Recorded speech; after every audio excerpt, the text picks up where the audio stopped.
नमस्कार आप सभी को। आज की हमारी विषय वस्तु है अग्निपथ स्कीम के बारे में। अग्निपथ स्कीम क्या है उसके बारे में हम समझने का जानने का प्रयास करते हैं।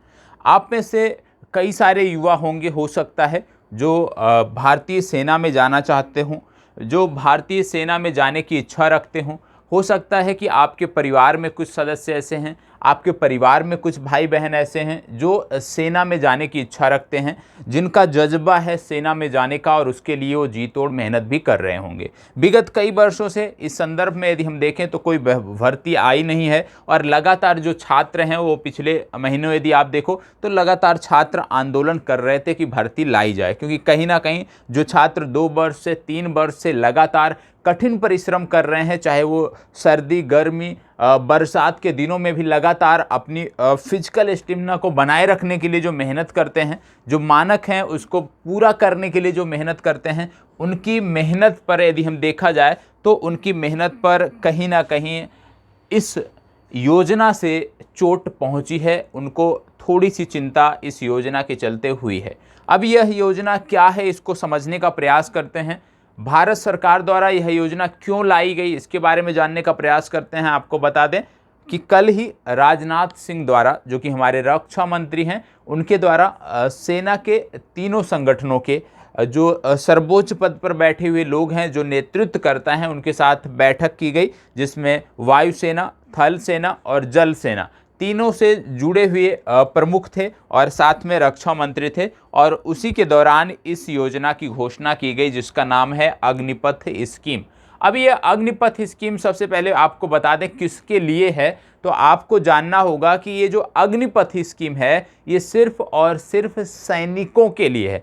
आधिकारिक रैंक जो होती है, जो ऑफिसर्स होते हैं, उनके लिए नहीं है, सिर्फ सैनिकों के लिए है। जो बेसिक एंट्री होती है सैनिकों की, उनके लिए है। अब इसमें है क्या, इसमें सरकार ने बताया कि अभी तक क्या होता था कि जो भी सेना में जाता था, जो भी सैनिक के रूप में सेना में जाता था, उसको अस्थाई कमीशन मिलता था, परमानेंट कमीशन उसको मिलता था। लेकिन अग्निपथ स्कीम से सरकार ने क्या कर दिया है कि जो परमानेंट या अस्थाई कमीशन जो होता था उसको अस्थाई कमीशन में तब्दील कर दिया है। इसमें क्या किया है सरकार ने, इसमें सरकार ने किया है कि अब कोई भी व्यक्ति या कोई भी जो युवा है, जब वो सेना में जाना चाहता है तो उसकी जो न्यूनतम एज है वो है 17.5 वर्ष और अधिकतम उम्र जो है 21 वर्ष। मतलब यदि भारत की तीनों सेनाओं में यदि कोई सैनिक पद पर जाना चाहता है, सैनिक पद के लिए मेहनत कर रहा है, तो उसको जानने की जरूरत है कि उसकी अधिकतम जो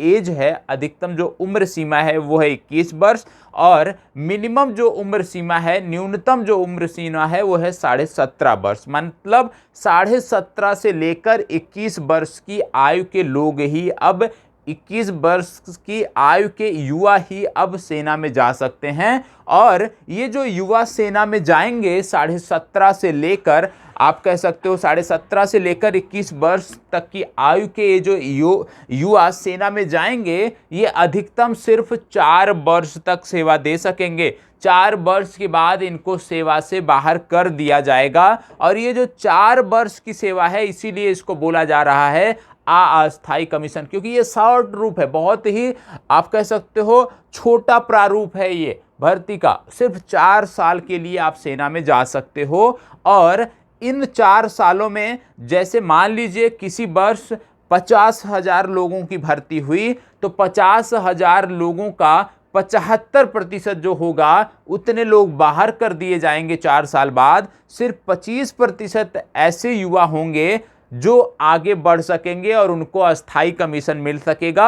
और अस्थाई कमीशन जैसे 15 साल की जो सेवा होती है वो उनको मिल सकेगी और उस आधार पे जो भी लाभ होते होंगे वो उनको मिलेंगे। लेकिन 75% युवा 4 साल के बाद बाहर कर दिए जाएंगे। और सबसे बड़ा जो सवाल है, युवाओं का जो सवाल है, युवाओं का जो सबसे ज़्यादा गुस्सा है वो इसी स्कीम को, इस स्कीम के इसी पहलू को लेकर है कि 4 वर्ष के बाद 75% जो आपके युवा हैं वो बाहर कर दिए जाएंगे। अब सरकार ने यहाँ पे यदि देखें तो बाहर करने का जो क्राइटेरिया और जो 25% को आगे बढ़ा रही है, उनको लेकर अलग अलग तरीके के यहाँ पे आप कह सकते हो कि जो पे आउट है वो रखा है। पे आउट की अभी हम बात करेंगे, आगे समझेंगे, जानने का प्रयास करेंगे पे आउट। लेकिन उससे पहले आपको बता दें कि इसको करने की जरूरत क्या पड़ी, सरकार का क्या कहना है। ये मैं नहीं बोल रहा हूं, ठीक है, ये मेरी आप कह सकते हो ये मेरे विचार नहीं है, ये सरकार के विचार हैं। सरकार क्या कह रही है कि इससे क्या लाभ होगा उसको मैं बताने जा रहा हूं। मैं बार बार कह रहा हूं ये मेरे वर्ड नहीं है, गवर्नमेंट क्या कह रही है, सरकार क्या कह रही है, शासन क्या कह रहा है, उसके बारे में मैं बात कर रहा हूं। सरकार का कहना है कि इससे लाभ मिलेगा। क्या लाभ मिलेगा? सबसे पहले जो हमारा रक्षा बजट है, भारी भरकम हमारा रक्षा बजट होता है, तो जो हमारा रक्षा बजट है और जो हमारे पास सेना की, जो हमारे पास सैनिकों की संख्या है, जो स्ट्रेंथ है, वो चीन के बाद हम दूसरे नंबर पर आते हैं। अभी हम उसकी भी बात करेंगे। सरकार का कहना है कि इससे क्या होगा कि जब 75% लोग बाहर कर दिए जाएंगे, सिर्फ 25% लोग आगे बढ़ेंगे, और जो 75% बाहर कर दिए जाएंगे क्योंकि उनको किसी प्रकार की पेंशन नहीं देनी है, किसी प्रकार की अन्य छूट नहीं देनी है, किसी प्रकार की अन्य सुविधाएं नहीं देनी है, तो इससे क्या होगा, सरकार का जो रक्षा बजट है उस पर जो बोझ पड़ रहा था वो बोझ कम होगा। ये सरकार का कहना है। और सरकार का कहना है इससे क्या होगा, जब बोझ कम होगा इन चीजों का, पेंशन भत्तों का जब बोझ कम होगा तो इसी पैसे को अन्य मद में खर्च किया जाएगा और सेना को स्ट्रांग किया जाएगा। ये सरकार का पक्ष है। दूसरा, सरकार कह रहा है कि क्योंकि अधिकतम जो आप जानते हैं कि सेना में कोई भी जो युवा है वो अधिकतम 25 वर्ष तक की आयु तक रह सकता है, क्योंकि 21 साल की मिनिमम एज, अधिकतम एज है एंट्री की, तो 4 साल जोड़ लीजिए, मतलब 25 साल तक ही आप सेना में रह सकते हो, जिसकी बहुत ज़्यादा एज हो गई होगी, ठीक है। मतलब 25 के बाद आप बाहर हो जाओगे हर कीमत पर। अब अगर 25 के बाद आप बाहर हो रहे हो, मतलब 21 में एंट्री कर रहे हो आप,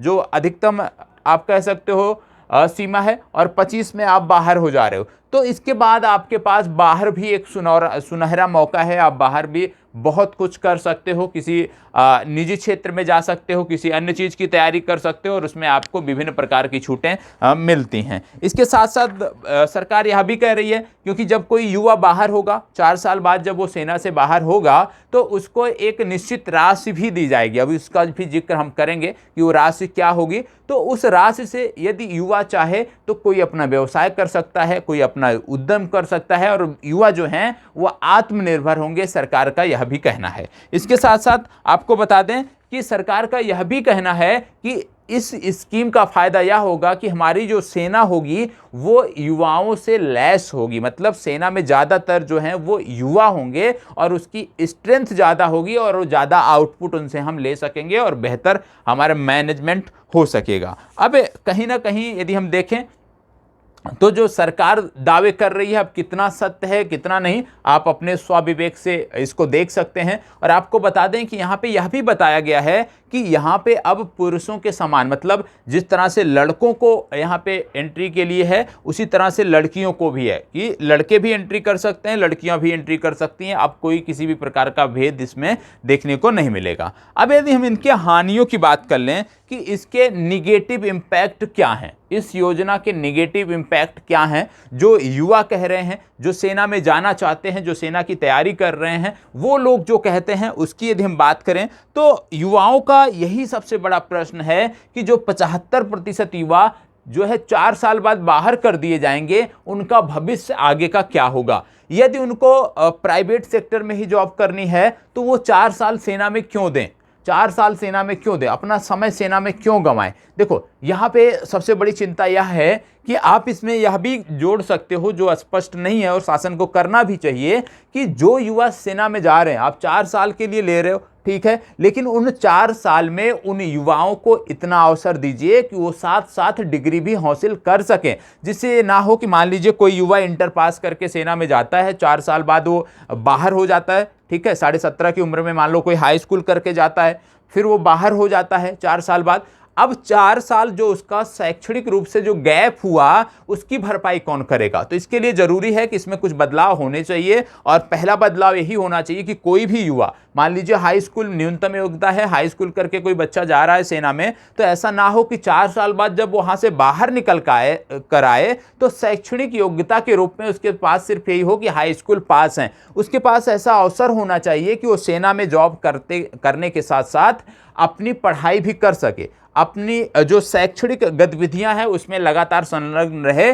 जिससे जो युवा हाई स्कूल करके जा रहा है जब वहां से निकले कम से कम स्नातक के द्वितीय वर्ष के पाठ्यक्रम में हो। जो युवा इंटर करके जा रहा है कम से कम जब 4 साल बाद वो बाहर आए तो तब तक उसका स्नातक कंप्लीट हो जाए, और जो वहां पे शैक्षणिक कार्यक्रम हो उसकी आप कह सकते हो कि उसकी पूरे भारत में स्वीकार्यता भी हो, कि उसको स्वीकार भी किया जाए, उसको माना भी जाए। ये चीजें होनी चाहिए जो कि इस योजना में नहीं है। ये इसके निगेटिव इम्पैक्ट है, ये निश्चित रूप से होना चाहिए, नहीं तो बच्चों का बहुत ज्यादा नुकसान है। ठीक है, इसके साथ साथ आपको क्या लगता है कि कोई भी सैनिक, क्योंकि 4 साल सेना में आप रहोगे और 6 महीने की ट्रेनिंग होगी, मतलब 3.5 साल आपको सेवा का अवसर मिलेगा।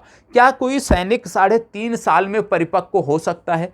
क्या कोई सैनिक 3.5 साल में एक आप कह सकते हो कि समर्थवान या 100% एक जैसे प्रॉपर जो सैनिक होता है, जो आर्मी पर्सन होता है, उसके लायक क्या 3 साल में तैयार हो सकता है? 3.5 साल में तैयार हो सकता है? तो निश्चित रूप से ये समय भी कम है, इसको बढ़ाया जाना चाहिए। इतने समय में कोई भी जो युवा है, कोई भी जो आप कह सकते हो युवती है, वो एक प्रॉपर सैनिक के रूप में जो है वो तैयार नहीं हो सकती। इसके अतिरिक्त तीसरा जो सबसे महत्वपूर्ण है, दूसरा सबसे महत्वपूर्ण पहलू आप कह सकते हो है, वो है कि 25% युवा आगे बढ़ाए जाएंगे। ऐसा सरकार का कहना है कि 25% जो युवा होंगे वो 15 साल के अस्थायी कमीशन के लिए आगे बढ़ाए जाएंगे। लेकिन वो जो 25% युवा बढ़ाए जाएंगे, उनका क्राइटेरिया क्या होगा, उनका मानक क्या होगा, कौन तय करेगा कि किनको आगे बढ़ाना है? निश्चित रूप से इस प्रकार से जैसे आप देख रहे हैं, भारत में लगातार कोई भी विभाग ऐसा नहीं है जहां पे भ्रष्टाचार ना हो।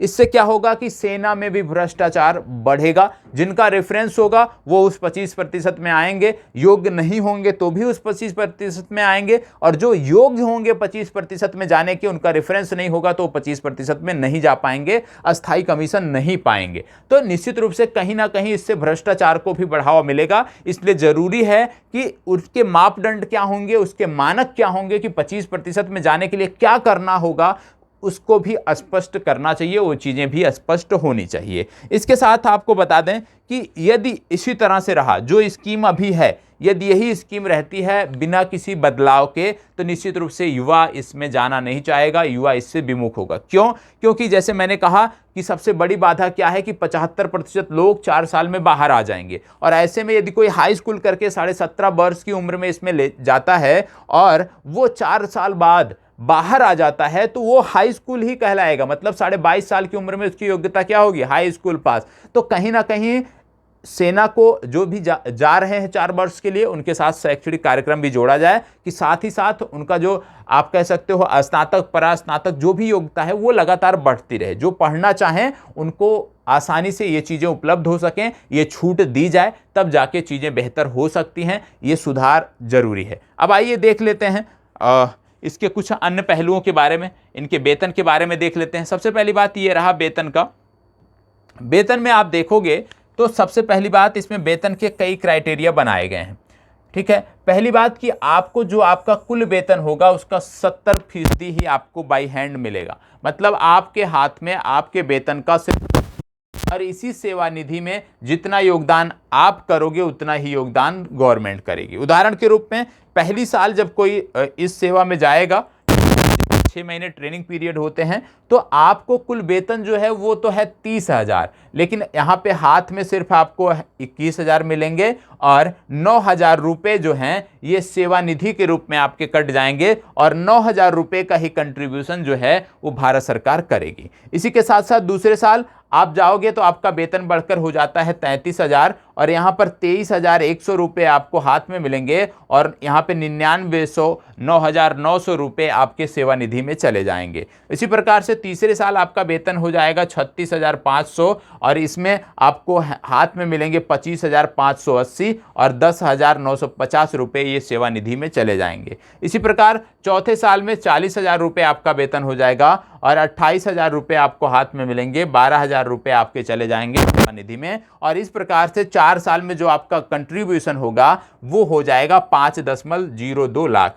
5.02 लाख मतलब 5 लाख रुपए का लगभग कंट्रीब्यूशन आप करोगे 4 साल में और 5 लाख रुपए ही सरकार दे देगी। तो जब आप सेवा के बाद 4 साल बाद आप बाहर आओगे तब आपके पास जो कुल रुपया होगा वो होगा 10.04 लाख रुपया 4 साल में ये होगा, क्योंकि इस पर ब्याज भी मिलेगा, इस रकम पर ब्याज भी मिलेगा। तो ये होकर हो जाता है, बढ़कर हो जाता है 11,71,000। तो जब आप सेवा से 4 साल बाद बाहर आओगे तो आपको 11,71,000 रुपये एक बार में मिल जाएंगे। उसके बाद आपको किसी भी प्रकार का वेतन, किसी भी प्रकार का पेंशन, किसी भी प्रकार की छूट नहीं मिलनी है। ठीक है, ये आपका स्पष्ट होना चाहिए। 11,71,000 ये चीज़ें आपको स्पष्ट होना चाहिए। दूसरी बात यहाँ पे आपको बता दें कि ये तो हो गया वेतन का, इसके साथ साथ कुछ गवर्नमेंट यहाँ पे कुछ अन्य सुविधाएं भी दे रही है। जैसे 48 लाख का आपको लाइफ इंश्योरेंस गवर्नमेंट दे रही है। यहाँ पे 48 लाख रुपए का लाइफ इंश्योरेंस दे रही है। इसका प्रीमियम जो है ये गवर्नमेंट वहन करेगी, सरकार भरेगी। इसके साथ साथ यदि यहाँ पे 4 साल की सेवा के दौरान किसी की मृत्यु होती है, कोई शहीद होता है, तो उसको जो भी उसके परिवार के लोग हैं उनको 1 करोड़ रुपए की राशि यहाँ पे सरकार देगी। इतना सारा प्रावधान इसमें किया गया है, ये आपको पता होना चाहिए। ठीक है, तो आप समझ सकते हैं, थोड़ा सा अपना भी दिमाग लगाएंगे तो चीज़ें स्पष्ट हो जाएंगी, सही क्या है, गलत क्या है, कमियाँ और अच्छाइयाँ निश्चित रूप से सब कुछ आपको पता चल जाएगा। तो ये चीज़ें हैं जो आपको पता होना चाहिए। और जैसे कि मैंने आपको बताया कि भारत की जब हम बात करते हैं तो आपको देखने को मिलता है कि भारत में जो सैनिकों की जब हम बात करते हैं, ये रहा कंट्री वाइज डेटा है सैनिकों का। यहाँ पे आप देखोगे कि सबसे ज़्यादा जो सेना में लोग हैं, मिलिट्री पर्सन जो हैं वो हैं चाइना में, और दूसरे नंबर पर आपका आता है भारत। तो निश्चित रूप से दो राय नहीं है इसमें, निश्चित रूप से भारत में रक्षा जो वहन है वो बहुत ज़्यादा है और उसी को कम करने का प्रयास है सरकार का, उसी को सरकार यहाँ पे कम करना चाहती है। ये चीज़ें आप यहाँ पे देख रहे होंगे कि किस प्रकार से चाइना यहाँ पे आपको देखने को मिल रहा है पहले स्थान पे, उसके बाद भारत, उसके बाद यूएसए का नंबर आता है। तो इसी की वजह से ये स्कीम लाई गई है, गवर्नमेंट का ऐसा ही कहना है। और इसमें जो भी पहलू थे उसके बारे में हमने आपको बताया, उसका हमने जिक्र किया। ये सारी चीज़ें हैं कि सबसे पहले 17, 17.5 से 21 वर्ष की आयु में आप इसमें एंटर करोगे, 6 महीने की आपकी ट्रेनिंग होगी और ट्रेनिंग के बाद यहाँ पे आपको देखो एनुअल पैकेज जो है वो 4.76 लाख रुपए का एनुअल पैकेज है। ठीक है, अलाउंस इसमें मिलते हैं सेवा निधि में, जैसे कि मैंने बोला कि 30% जो आपकी सैलरी है वो सेवा निधि में जाएगी और बाद में वही सब जोड़ के यहाँ पे आपको मिलता है। तो पक्ष हैं इसके, क्या नकारात्मक पक्ष हैं, दोनों को आपने देखा, दोनों को आपने समझने का प्रयास किया और इस पे आप अपना एक व्यू बनाइएगा। निश्चित रूप से कल जब मुख्य परीक्षा, आपकी मुख्य परीक्षा उत्तर लेखन को लेकर हम बात करेंगे तो वहाँ पर हम इसको लेकर भी बात करेंगे और वहाँ पर डिटेल से इसकी चर्चा भी की जाएगी। तो आज के लिए इतना ही। नमस्कार, धन्यवाद।